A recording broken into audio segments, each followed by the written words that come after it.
Assalamualaikum warahmatullahi wabarakatuh. Perkenalkan, nama saya Riki Riswandi dengan NPM 232121769. Di sini saya akan mempresentasikan mengenai klasifikasi iklim Koppen.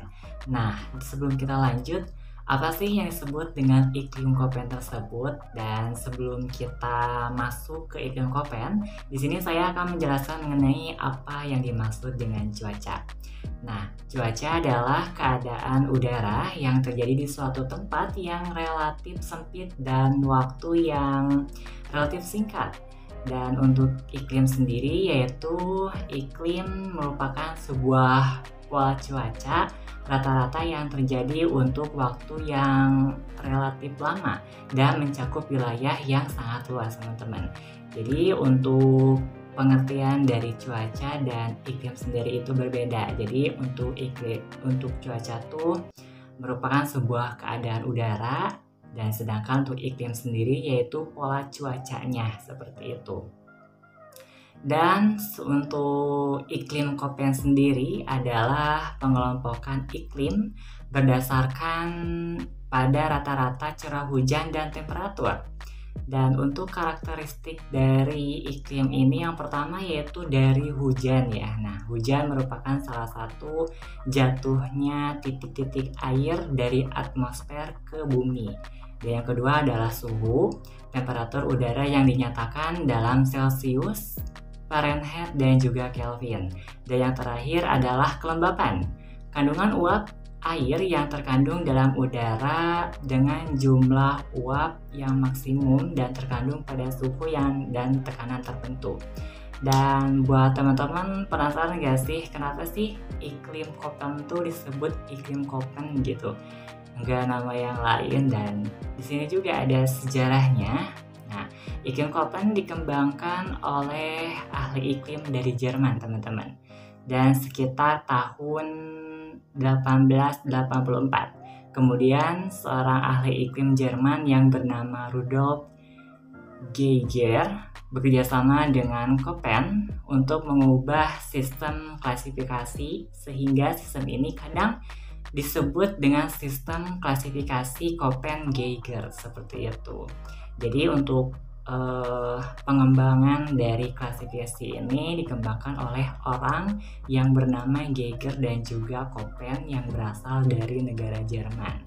Dan untuk iklim ini tuh dikembangkan oleh mereka berdua ya.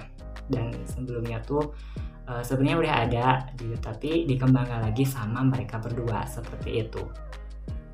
Oke, dan untuk klasifikasi dari iklim Koppen sendiri sebenarnya agak mirip sih dengan iklim matahari atau pembagian iklim dengan sinar matahari. Dan biasanya untuk iklim matahari itu berdasarkan garis lintang ya, yang dimana garis lintangnya tuh jika berada di dekat dengan khatulistiwa, maka iklim di daerah atau di negara tersebut adalah tropis.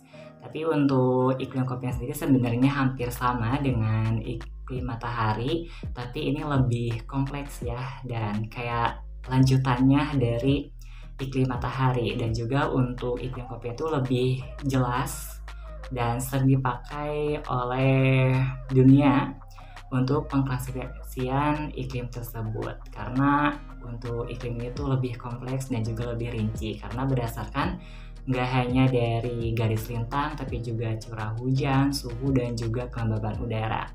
Dan untuk yang pertama ini ada iklim A atau iklim tropis.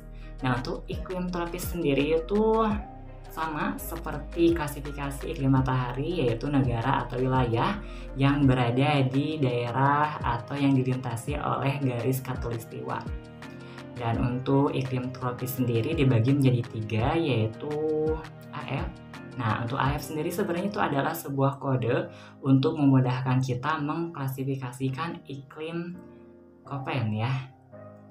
Dan untuk iklim tropis sendiri ada 3 tipe, yaitu ada AF, yaitu hujan tropis, ada AM, muson tropis, dan juga AW atau sabana tropis. Dan untuk sabana di daerah Indonesia sebenarnya ada sih daerah sabana di Indonesia gitu, jadi nggak hanya di daerah di benua Afrika mungkin. Dan di Indonesia sendiri sebenarnya ada, yaitu di Sabana Baluran di Jawa Timur dan juga di Pulau NTT ya kalau tidak salah. Dan untuk di iklim tropis sendiri, yaitu memiliki ciri-cirinya yang pertama rata-rata suhu tahunan di atas 18 derajat Celcius. Yang kedua, curah hujan yang sangat tinggi dan juga tidak adanya musim dingin. Nah, tidak ada musim dingin karena berada di garis khatulistiwa ya teman-teman. Dan yang selanjutnya adalah ada iklim B atau iklim kering.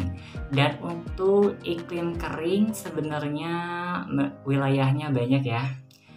Salah satunya yaitu di daerah Ica di negara Peru dan juga di daerah Luxor di negara Mesir. Dan untuk iklim kering sendiri itu dibagi menjadi dua, yaitu ada BS atau stepa dan juga BW atau gurun ya. Dan untuk curah hujan di daerah ini sangat rendah dan juga tidak terdapat sungai permanen dikarenakan curah hujannya yang rendah sehingga tidak memiliki sungai yang permanen. Mungkin kebanyakan di daerah iklim ini tuh sungainya sungai periodik ya, menyesuaikan dengan hujan. Jadi ada sungainya tuh tergantung hujan. Jadi kalau misalkan ada hujan berarti ada sungai. Kalau misalkan lagi musim kemarau berarti tidak ada sungai. Nah, seperti itulah yang disebut dengan sungai periodik. Dan yang selanjutnya adalah iklim sedang atau iklim C. Dan untuk wilayah dengan iklim sedang ini adalah negara Jerman, Italia, dan juga Perancis ya. Dan ini dibagi menjadi 3 ya, bukan 2 seperti iklim kering. Dan untuk kodenya yaitu ada CW, musim dingin kering, dan juga ada CS, musim panas kering, dan juga CF, tidak ada musim kering. Dan untuk rata-rata suhu terdingin antara 0 sampai 18 derajat Celcius. Dan setidaknya memiliki 1 bulan dengan rata-rata suhu di atas 10 derajat Celcius. Dan yang selanjutnya ini ada iklim D atau iklim dingin ya, D dingin.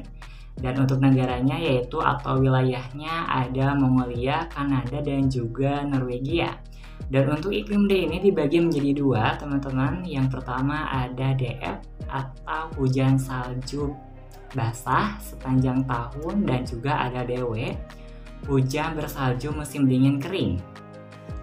Dan setidaknya di iklim D ini atau iklim dingin ini memiliki 1 bulan dengan suhu rata-rata di atas 10 derajat Celcius, dan setidaknya memiliki 1 bulan dengan rata-rata suhu di bawah 0 derajat Celcius. Dan di sini juga ada yang terakhir ya, ada iklim E atau iklim kutub. Dan untuk daerah dengan iklim kutub atau memiliki iklim kutub yang pertama adalah Alaska, Kanada, dan juga Islandia. Dan untuk iklim E ini atau iklim kutub dibagi menjadi 2. Yang pertama yaitu ada ET atau tundra, dan juga ada EF atau salju abadi. Dan untuk di daerah iklim kutub sendiri teman-teman, di daerahnya tuh tidak ada vegetasi yang tumbuh dikarenakan iklimnya tuh dingin dan tidak ada hujan. Dan kalau misalkan tidak ada hujan berarti tidak ada vegetasi yang dapat tumbuh di daerah tersebut. Oke, sekian, terima kasih dari saya. Wassalamualaikum warahmatullahi wabarakatuh.